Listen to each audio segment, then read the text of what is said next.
Jadi kejadian ini tuh adalah kisah nyata yang dialami sama salah seorang pemuda dari pesisir selatan Sumatera Barat. Tepatnya di tahun 2012. Bukan cuma soal dikejar-kejar polisi, tapi dia sama teman-temannya terpaksa harus masuk dan menembus hutan belantara paling angker di Indonesia, Taman Nasional Kerinci Sebelah. Bayangin aja, hutan yang jadi rumah harimau Sumatera Selatan dan makhluk-makhluk misterius yang belum terungkap sampai sekarang.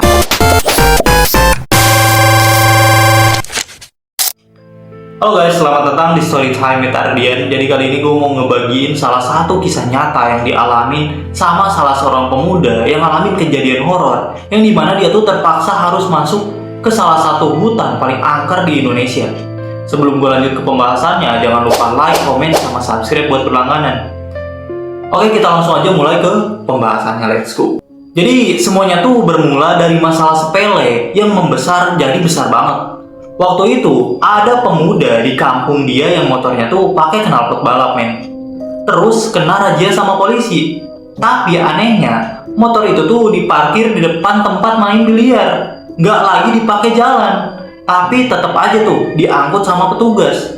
Nah, warga dan para pemuda di situ tuh udah lama numpuk rasa kesel sama perlakuan ketidakadilan yang dirasakan. Jadi masalah motor ini tuh dijadiin jerami terakhir. Awalnya cuma puluhan orang yang rame buat demo, tapi lama-lama makin rame makin panas sampai akhirnya kantor polisi tuh dihajar habis-habisan.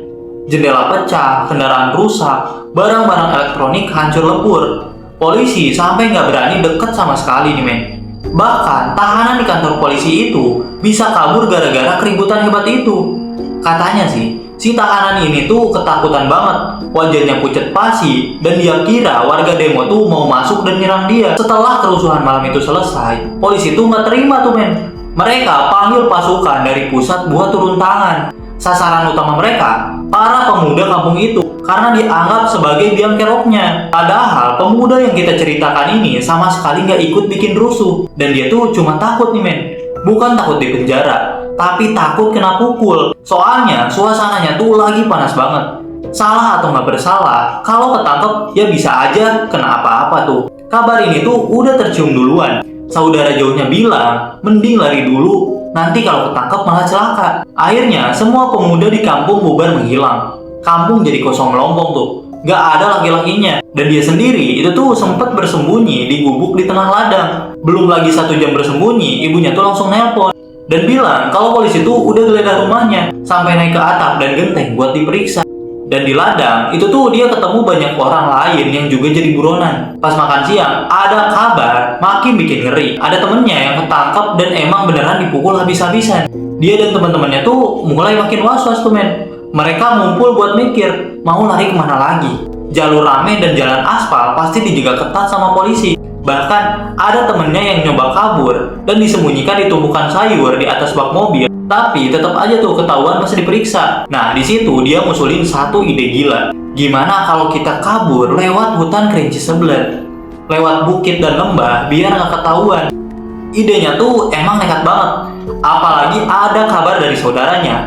Ada teman mereka yang namanya si M lari sampai berdarah-darah. Katanya polisi tuh nembak-nembak ke udara. Temennya tertangkap. Tapi si M tuh sempet nyelam di sungai lebar 1 meter. Dia tuh bertahan di situ tuh, tiarap di air sampai ke ujung sungai. Badan tuh penuh darah bukan karena luka tembak, tapi karena habis diserbu ribuan lintah di sungai itu. Akhirnya mereka sepakat buat masuk lewat hutan itu. Masalahnya mereka ini tuh anak kota Pemula banget tuh urusan masuk-masuk ke hutan. Makanya mereka minta tolong sama seorang bapak-bapak umur 50 tahunan yang paham banget seluk-beluk hutan itu. Dan dulu bapak ini tuh sering nyari gaharu dan kayu, jadi hafal banget tuh jalur dan bahayanya. Bapak itu mau tuh nemenin mereka, dan mereka bertiga berangkat lengkap sama bekal mie instan, sarden, telur, sama alat pancing. Pas azan maghrib itu tuh terdengar samar-samar dari kejauhan. Langkah mereka dimulai. Hati-hati banget, jalan cepet tapi pelan-pelan. Di belakang kelihatan sorot lampu senter polisi yang nyariin mereka Matiin lampu, jangan sampai kelihatan, bisik si bapak tersebut. Jalanan semak belukar, banyak duri, mereka jatuh bangun, kaki tertusuk duri tapi nggak berani berhenti cabut. Mereka janjian ketemu di titik pertemuan yang aman. deket hutan tapi masih ada kebun warga. Pas sampai ada 3 orang lagi nyusul, minta ikut juga. Ya udah, mereka tuh nggak tega buat nolak. Sebelum masuk jauh ke dalam hutan, dia tuh sempet teringat cerita orang tua zaman 80-an dulu. Dulu banyak banget orang yang masuk ke sini terus nggak pulang atau ditemukan tewas. Banyak yang dimangsa harimau. Ada cerita yang paling ngeri.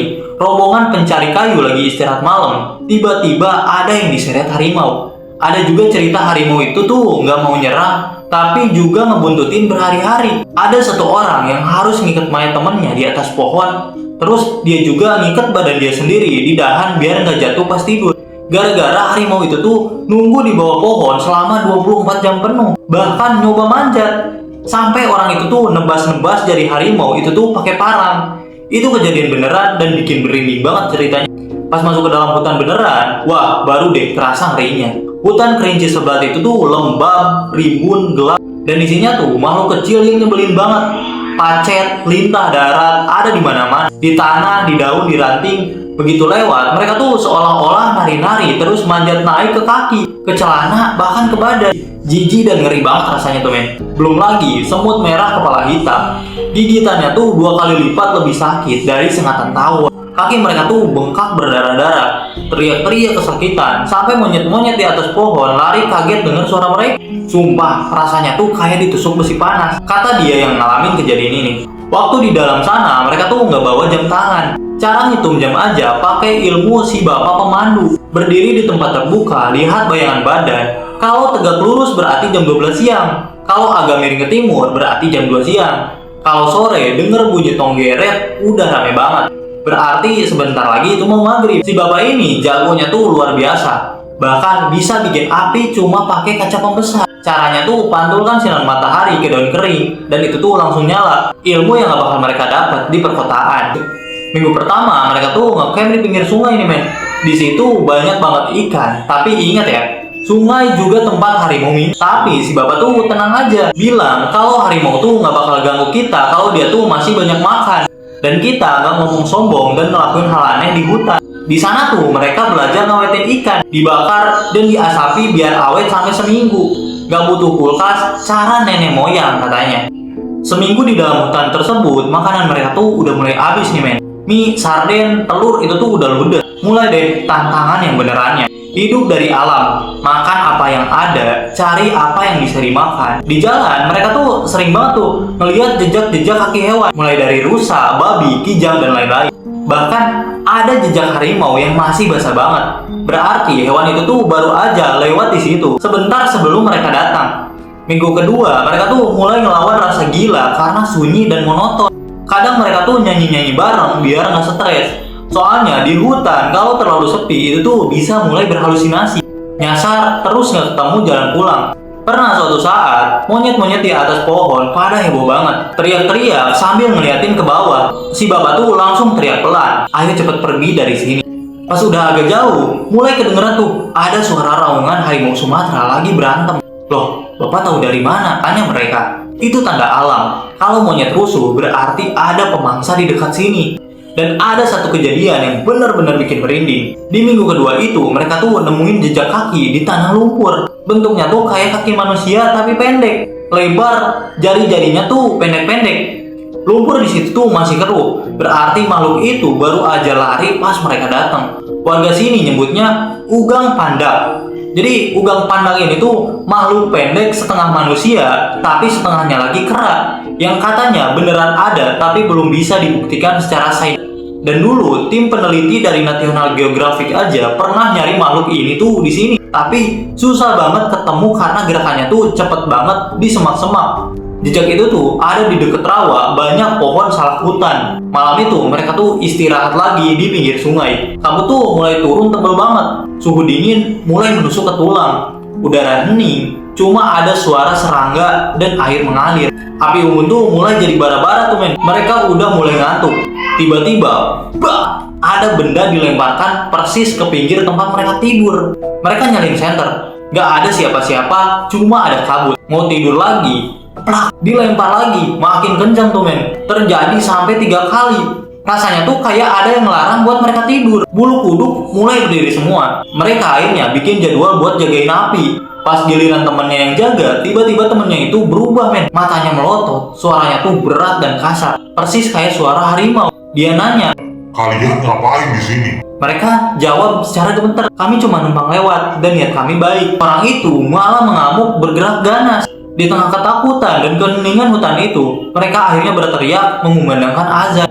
Suara itu tuh bergema jauh banget di tengah hutan lindung. Mereka mulai baca-baca doa, baca ayat Al-Quran, hati-hati banget. Dan perlahan temennya itu tuh mulai sadar kembali. Gak ada kejadian aneh lagi buat semalaman itu. Besok paginya, mereka tuh cuma bisa saling pandang sambil ketawa garing. Minum kopi buat ngilangin stres semalaman. Perjalanan terus berlangsung.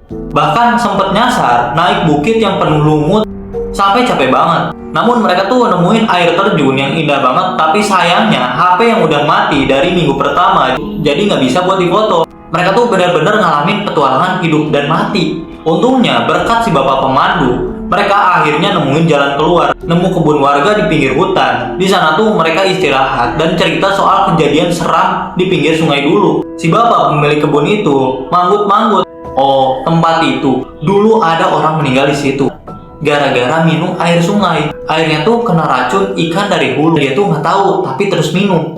Anak gadis si bapak itu baik banget, ngejamu kopi panas. Pas diminum, rasanya tuh asin banget. Semua tuh saling tatap-tatapan, nggak ada yang berani ngomong. Nanggung sopan santun. Temennya yang di sebelahnya nggak tahan lagi. Kopinya kok asin ya? Ternyata si gadis itu salah masukin bumbu. Gula diganti micin, langsung deh pada ketawa ngakak. Si gadisnya tuh malu-malu sambil senyum-senyum. Itu tuh jadi pengalaman yang gak bakal dilupain sama pencerita ini. Beberapa minggu kemudian, situasi tuh udah mulai aman. Polisi malah ngadain acara makan-makan sama warga buat minta maaf gara-gara kerusuhan dulu. Akhirnya mereka tuh pulang kampung dengan selamat, bawa kenangan seram dan ilmu luar biasa dari dalam hutan kerinci sebelah. Gimana? Bisa bayangin gak rasanya jadi mereka? Dikejar sama polisi, terus masuk ke hutan yang isinya harimau semua, makhluk misterius sama hal-hal gaib yang gak bisa dijelaskan. Coba, ada nggak kalian yang pernah ngalamin kejadian ini? Makasih buat kalian yang udah nonton. Thank you for watching dan see you di next video. Bye-bye.